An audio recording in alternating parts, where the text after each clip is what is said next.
Hallo, schönen Vormittag. Willkommen zur heutigen Webinarreihe der Servicestelle Erneuerbare Gase zu SEG Talks International. Das ist heute der 3. Termin. Ich hoffe, man kann mich gut hören und gut sehen. Wir hatten schon Termine zu Biomethan in Dänemark und zum Thema Wasserstoff in Deutschland. Alles nachzulesen und nachzuschauen auf der Website www.erneuerbaresgas.at. Und ja, nachdem das eine internationale Webinarreihe ist mit internationalen Gästen ist, werde ich jetzt auf Englisch wechseln. Yeah, hello from my side. Good morning. I'm pleased to welcome you to our webinar, Biomethane in France. Today, my name is Lorenz Strimitzer, and I'm the head of the service point for renewable gases in the Austrian Energy Agency. And yeah, I'm very pleased that we have a top guest here with us today, namely Mr. Mathieu Boulanger. I hope I pronounced it correctly, who will give us exciting insights into the biomethane market in France today and recent developments. But I would like to start with some organizational details. We will record this webinar and also will make the video available and the presentation available on our website on the www.erneuerbaresgas.at. I would like to ask you to mute your microphone during the presentation and also switch your camera off. And if you have questions, so please raise your hand or use the chat function. And yeah, we have planned around 30 minutes for the presentation, and then we have another 30 minutes for questions and answers. Okay, I think that's the most important things from me. And yeah, Mr. Boulanger, I would like to give you the floor now. Please start your presentation. Okay, thank you very much. So hello everyone. I'm Mathieu Boulanger. I work in the French Ministry of Energy at the Renewable and Low Carbon Gases Office. So I'm very pleased to be invited to this webinar on biomethane experience. So I will talk about the biomethane development in France. So as you can see on this map, there are a lot of disparity according to the region of France for biomethane development. It's mainly developed in Brittany, in west of France, and in the north of France, and also in the east of France. We have today we have more than 700 biomethane plants in France. So yes, 710 biomethane plants, also called methanizer,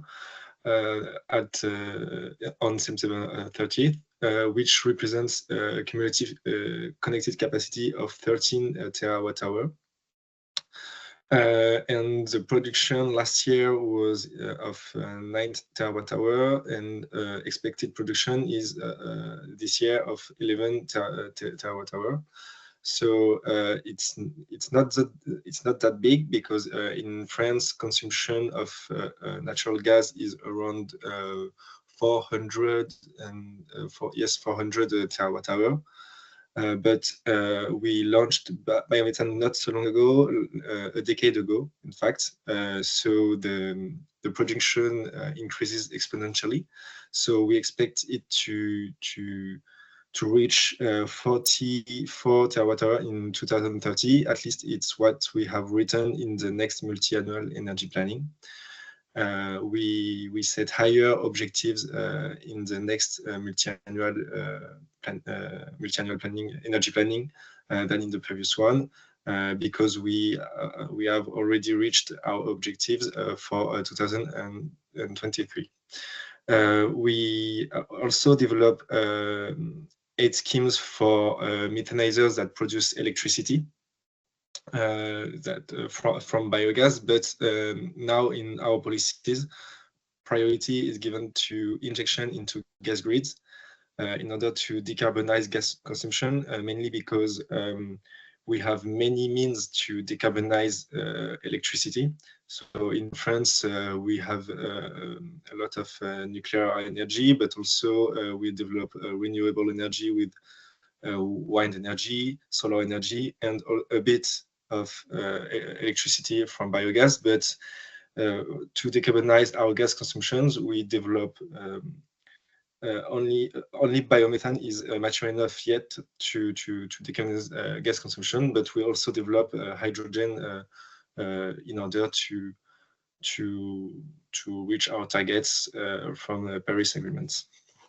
So I was talking about biomethane targets. So here are our current targets according to the multi-annual energy planning. For the current period is from there is a mistake. It's not 2018-2028. It's 2019-2028. That defines an objective of 7% of biomethane in gas grids in 2030. So we increased that objective in the next one up to 15% of biomethane in gas grid in 2030.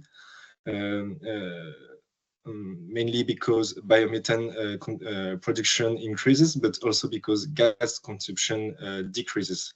So it's two factors that makes us set higher targets. As you can see, we have reached 7 terawatt-hour of production in 2022, and which was our objective for 2023. We reached this target in 2022, so it also led us to increase our targets. And we have several aid schemes to support biomethane production. So there are three main aid schemes in France because the cost of biomethane production is significantly higher than the price of natural gas. So biomethane development cannot be achieved without financial support from the state or from the consumers, as I will describe later. So the first aid scheme we put in place in 2011, yes, was the feed-in tariff defined by decree. So it's an open counter, and it's a state aid. So it's the national budget finances biomethane production. It's only for small biomethane plants since 2020, but before that it was an open counter for all biomethane plants. The feed-in tariff formula is defined by decree, and it's a function of the yearly production of the plants, but also there are a lot of premiums that can be defined according to the sources the plant uses. We put in place a premium for livestock manure, livestock manure utilization, for example, and it's contracts that last 15 years. Afterward, we consider that the biomethane plant can work itself without financial aid. So we started this mechanism in 2011. So for now, there is no plant that have finished its contract. So we will see in a few years how it works and how they will manage to continue biomethane production or stop biomethane production. We also developed a new feed-in tariff mechanism following a call for tender that we launched this year. Actually, last year on December 2023, but there was only one candidature period that lasted 15 days in February. It's aimed to biomethane plants that produce more than 25 gigawatt hour per year, and it's for the cumulative production capacity called was of 500 gigawatt hour HIG per year. So we have not published the results yet, but we will do it very soon. And we are launching a new aid scheme, but it's not really an aid scheme. It's more like of an incorporation system, because it's not financed by the state. We set up the state sets up targets for gas suppliers. They have to buy a certain amount of certificates to biomethane producers that have not been supported by state aid, and they have to give back this. The gas suppliers have to give back these certificates to the state each year, according to a progressive trajectory that we define by decree. So it's the final consumer that pays the price of biomethane development, because the gas supplier buys the certificates, and then it's I don't know how to say, but it's the final consumers that pays the certificates in the aid, because it's visible in the gas prices. So this new incorporation system will be put into place in 2026, and we have just finished to publish the decrees that define the mechanism.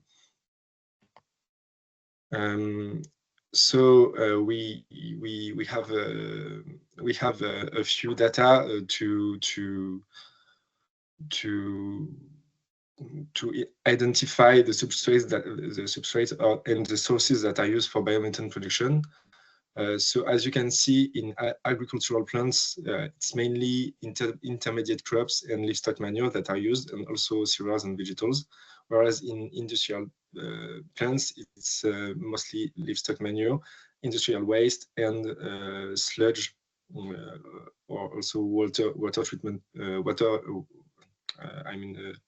Yes, it's wastewater. Sludge is wastewater, I mean. So it's very different according to the typology of the plant. And we expect the intermediate energy crops to grow next year. And livestock manure is also encouraged with the premium I'll talk to you about before, that is given to producers under feed-in tariff to compensate their difficult management. And biomethane can also be produced from landfill gas.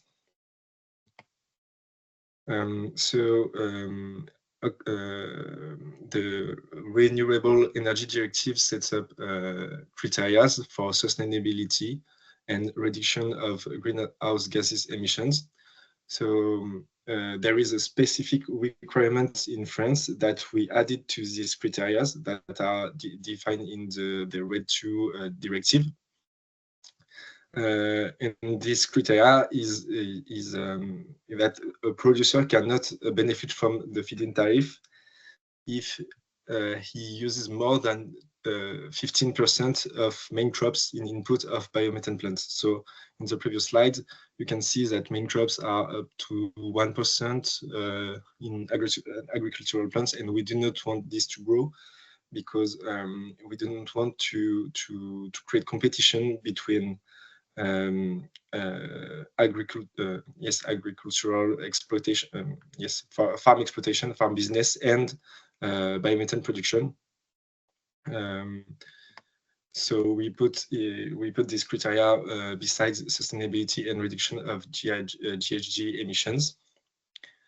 And we had a lot of difficulties in implementing a RED II directive, because there was a certain unavailability of voluntary schemes. So we led the producers that had to be certified. We led them until December 2023 to be certified. Today, there is about 85% of biomethane plants that are above the threshold of 19.5 gigawatt per year production that are certified according to RED 2. And we do not see any major difficulty today to certification. That was a bit difficult in 2022 and 2023, but now almost all producers get certified, so we have less difficulties in implementing RED 2. So the producers have to send their declarations to us for each batch of biomethane produced on a yearly basis. And then the proof of sustainability are delivered if production meets the criteria, and if it also meets the requirements on biomass feedstock, so the criteria of percentage of main crops in inputs of biomethane plants, the French administration agrees to deliver the feed-in tariff. And on guarantees of origin, so GOs have been implemented in France since the start of the state support for biomethane production, even before the RED 2 defined guarantees of origin of biogas. So the first renewable energy directive only defined GOs for electricity, but we decided to emit GOs for biogas at that time because of the functioning of our state aid mechanism. So before I told you we have a feed-in tariff at the left. We have a feed-in tariff that the states give to producers, but it's not directly given to producers.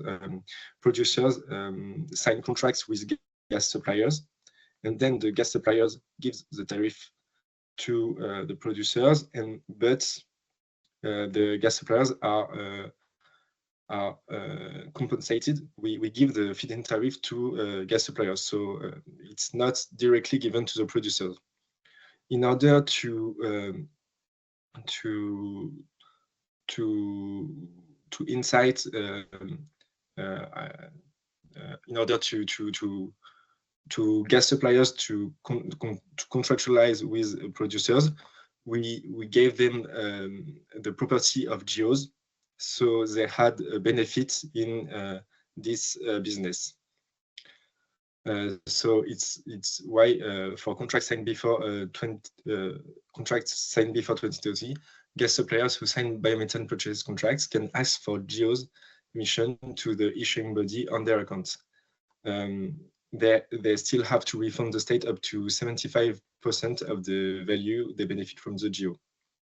In 2019, we made a law that says that any gas suppliers that have more than 10% market share have to contractualize with any producer of biomethane producers that wants to. So we didn't need this mechanism to incite them to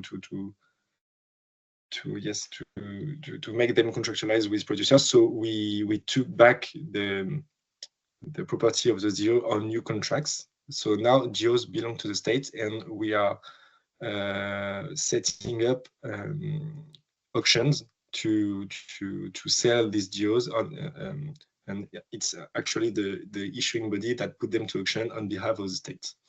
So we have a small benefit on GOs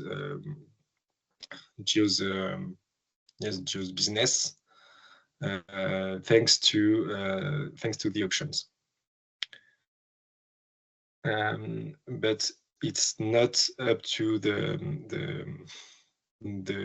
financial support we give to producers, because today our biomethane producers they sell biomethane up to the tariff is up to 130, 140, 150 euros per megawatt-hour, and a GO accounts for 1 megawatt-hour and is sold about 10-15 euros per megawatt-hour. So it's a small benefit, but it's still a benefit. And in France, we have also this particularity that some geos can be used by industrial consumers in the EU ETS to account from biomethane consumption. I think in other countries such as Denmark or Germany, all geos can be accounted in the EU ETS. But in France, it's only 42% of these geos that can be used in the EU ETS, because 42% represents the share of industrial consumers under the EU ETS regulation in total consumption of natural gas in France. So they cannot buy more geos that than they actually than their actual gas consumption from the grids in France. The other geos are accounted by the state in the ESR, so effort sharing regulation, to meet France targets in the ESR. And so I told you about the biomethane production certificate scheme. So for a biomethane producer that emits these certificates, a batch of biomethane will not result in a geo emission, because the biomethane production certificate will account for geos. So they can be used by gas suppliers to make green gas commercial offers. And biomethane certificates will only include information that geos usually carry. So this has still to be discussed with the Commission. We have not notified yet this new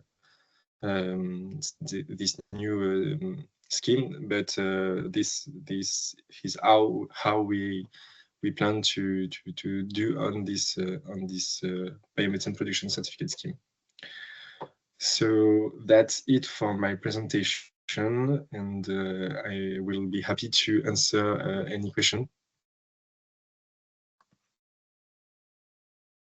Thank you very much for the interesting presentation. Do you have any questions for Mr. Boulanger? We have one hand. Bernard, please ask your question. Thank you very much for your comprehensive presentation. Very interesting. I have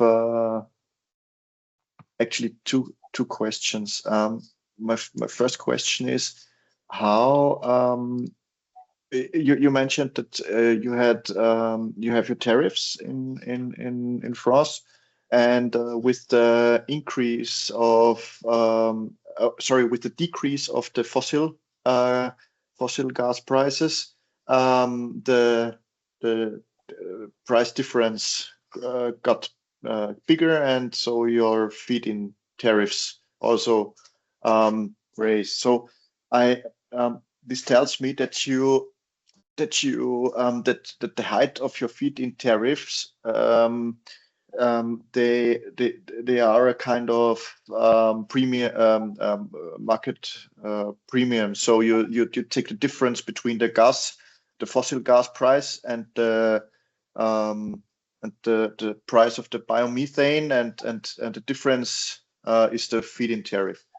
So my question would be, how do you set the price of the biomethane in France? And the second question is, you mentioned that it's just allowed to have 15% of main crops in addition to the sustainability criteria of the RED. And my question is, how do you monitor that the plants don't use more because it's not covered by a voluntary scheme or the normal certification process? Okay, so for the first question, indeed, we give the gas suppliers the difference between the feed-in tariff and the gas natural market price. So in fact, it works like this. The gas supplier buys the biomethane, for example, at 130 euros per megawatt hour. So it's the feed-in tariff, and then we give, if the market price is 30 euros per megawatt-hour, we give the gas supplier 100 euros per megawatt-hour. So that's how it works. And then the feed-in tariff is defined by decree, and it's a function of many things. So the first variability is according to the biomethane plant capacity. So the more the bigger the plant is, the smaller the tariff is, because of economic scaling effects. There are also many factors, but I don't know them by heart. But there are, for example, the cost of electricity, the cost of it's based on statistical yeah. I don't know how to say it in English, but on statistics that we collect from the National Statistics Office. I can give you the formula. I can send you the formula at the end. But yes, it's function of many factors. And as I said, there are some premiums that are given for sources that are difficult to manage, such as livestock manure, but also wastewater, for example, for the wastewater plants management. So that's the first answer. And the second question, so on sustainability, yes, we added a third criteria, which is the main crops criteria. That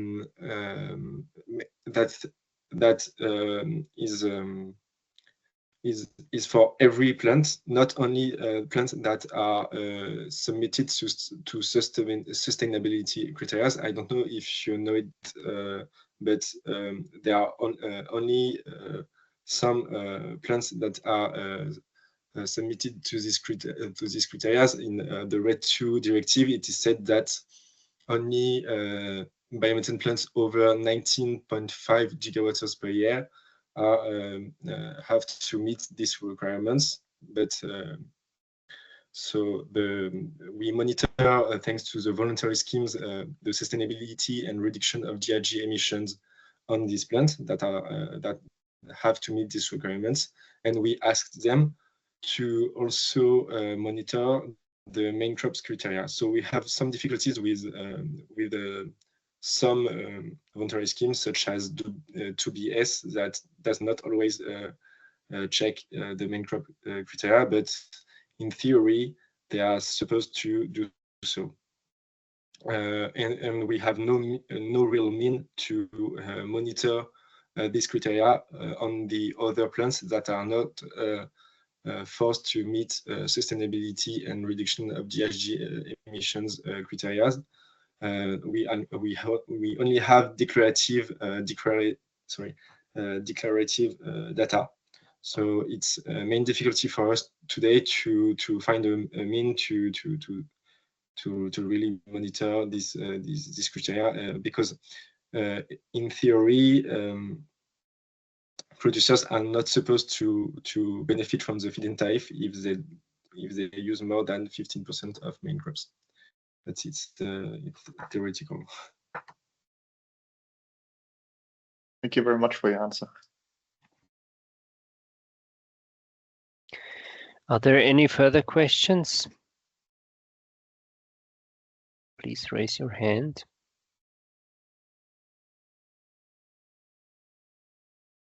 If not, then I will allow myself to ask a question. How does the demand side look like in France? Who uses biomethane in France? And is there a higher willingness to pay for biomethane than for fossil gas?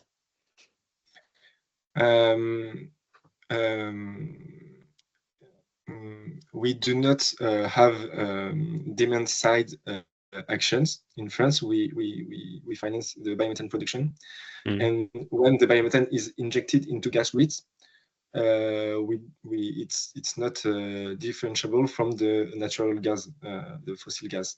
So physically, we do not know where it goes, but it's with the natural gas. But there are some residential consumers that buy guarantees of origins to gas suppliers to have green gas offer. So that's a use for biomethane.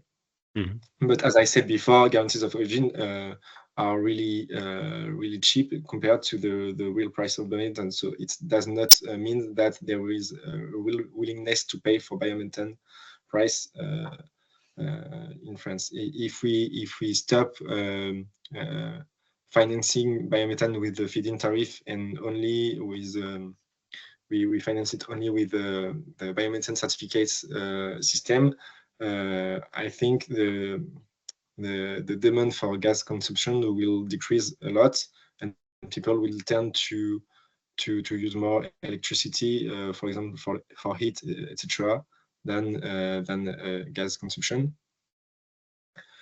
But there is a real biomethane demand in the industry because some industrial process are not easily how to say, you cannot use electricity for every industrial process, so you have to use gas. So that's what hydrogen and biomethane can be aimed at in the future. It's what we plan for the, for example, 2040, 2050. I think the remaining gas consumption will be mainly industrial consumption, because there are other solutions for residential and service sector heating. There are other means to heat. I mean, the main use from these sectors is of gas is heat production. So I think they will use more electricity, etc., than gas consumption, because biomethane is really expensive, and we do not see any perspective for cost decrease in the next few years. So yeah. Yeah, thank you very much. We have one more question. Rudi, please. Yeah, hello, Matthew. Rudolf from the Austrian Energy Agency also. Thank you very much for your presentation. Looking back at the biomethane development in France, can you maybe identify, in your experience, some key success factors of the biomethane development in France? Can you identify some of them for us, please? That's a good question, because we often look back and say, "Oh, we should have done this way to work better." But yeah, that's a good question. We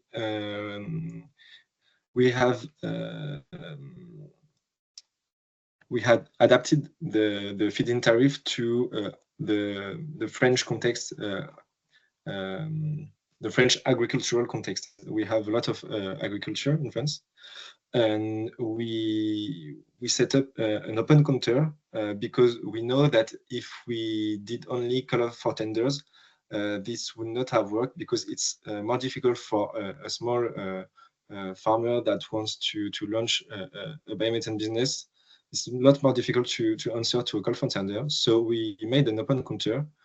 I think it's why it worked. It worked really well, because it's really adapted to the French context. So I don't know how is it in Austria, but yes, it's mainly the feed-in tariff by decree that works. Honestly, we do not expect a great success for the call for tender, because biomethane production is mainly coming from farmers that want to expand their business, etc. So I think it's why it works in France. Okay, thank you. Thank you very much. You mentioned agriculture. Has the market growth for biomethane had a major impact on feedstock prices as well? because you have shown us impressive growth in the sector? Yes, yes, there is a massive growth. We do not see any. We begin to see a price increase in sources on mainly on intermediate crops. So it's not a big deal yet, but I think it will be in the future, and it will affect the price of biomethane. I think it's why also I told you we do not see any perspective for biomethane price decrease. It's also because we expect sources and substrates price to grow in the future because of the growing production and the new aid schemes we put in place, and the ambitious objectives we set. So yeah. Yeah, thank you very much. Yeah, we have another question. Bernhard, please unmute yourself. Thank you. I have another question, the feed-in tariff. Sorry for bothering you with this. You said that actually the feed-in tariff is the difference between the actual purchase price of the gas supplier and the fossil gas price. How do you prevent the supplier to buy the biomethane for higher prices than necessary and get more tariff? The feed-in tariff is defined in a contract between the producer and the gas suppliers. And when a contract is signed, this contract is sent to our regulation energy authority.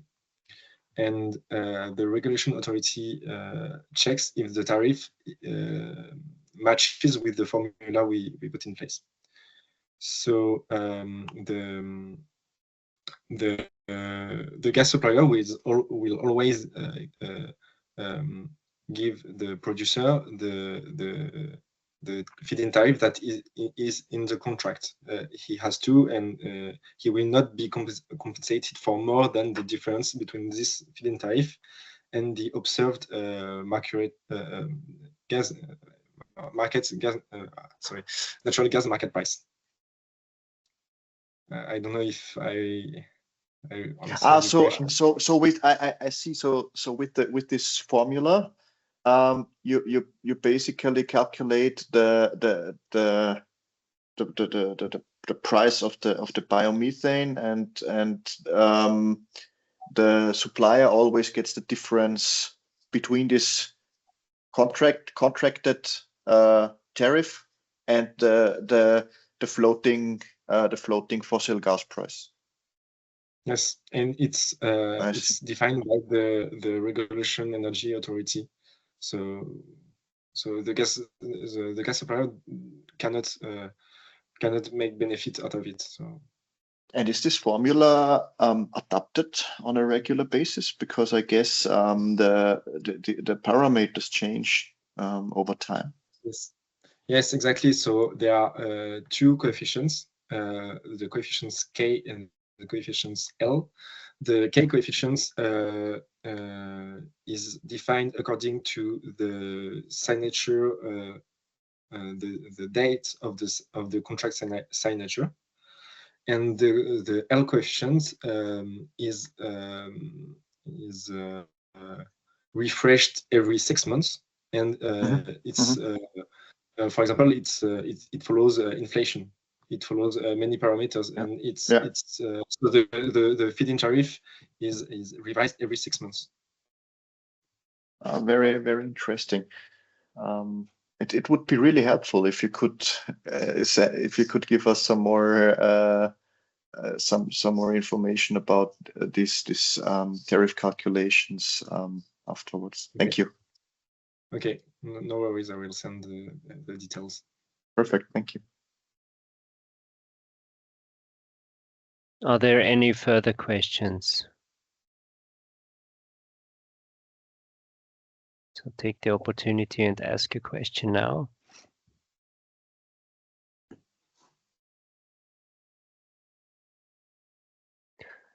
I see no hands. Yeah. Then I think that brings us to the end of our webinar today. Thank you for attending. Thank you very much for the excellent presentation, Mathieu. Yeah, as I mentioned before, we will make the content available on our website. And just a short note on our own behalf, if you want to stay up to date, so please subscribe to our newsletter at www.erneuerbaresgas.at. And yeah, I wish you all a pleasant day. Goodbye. Thank you very much. Bye-bye. Goodbye. Thank you very much. Thank you.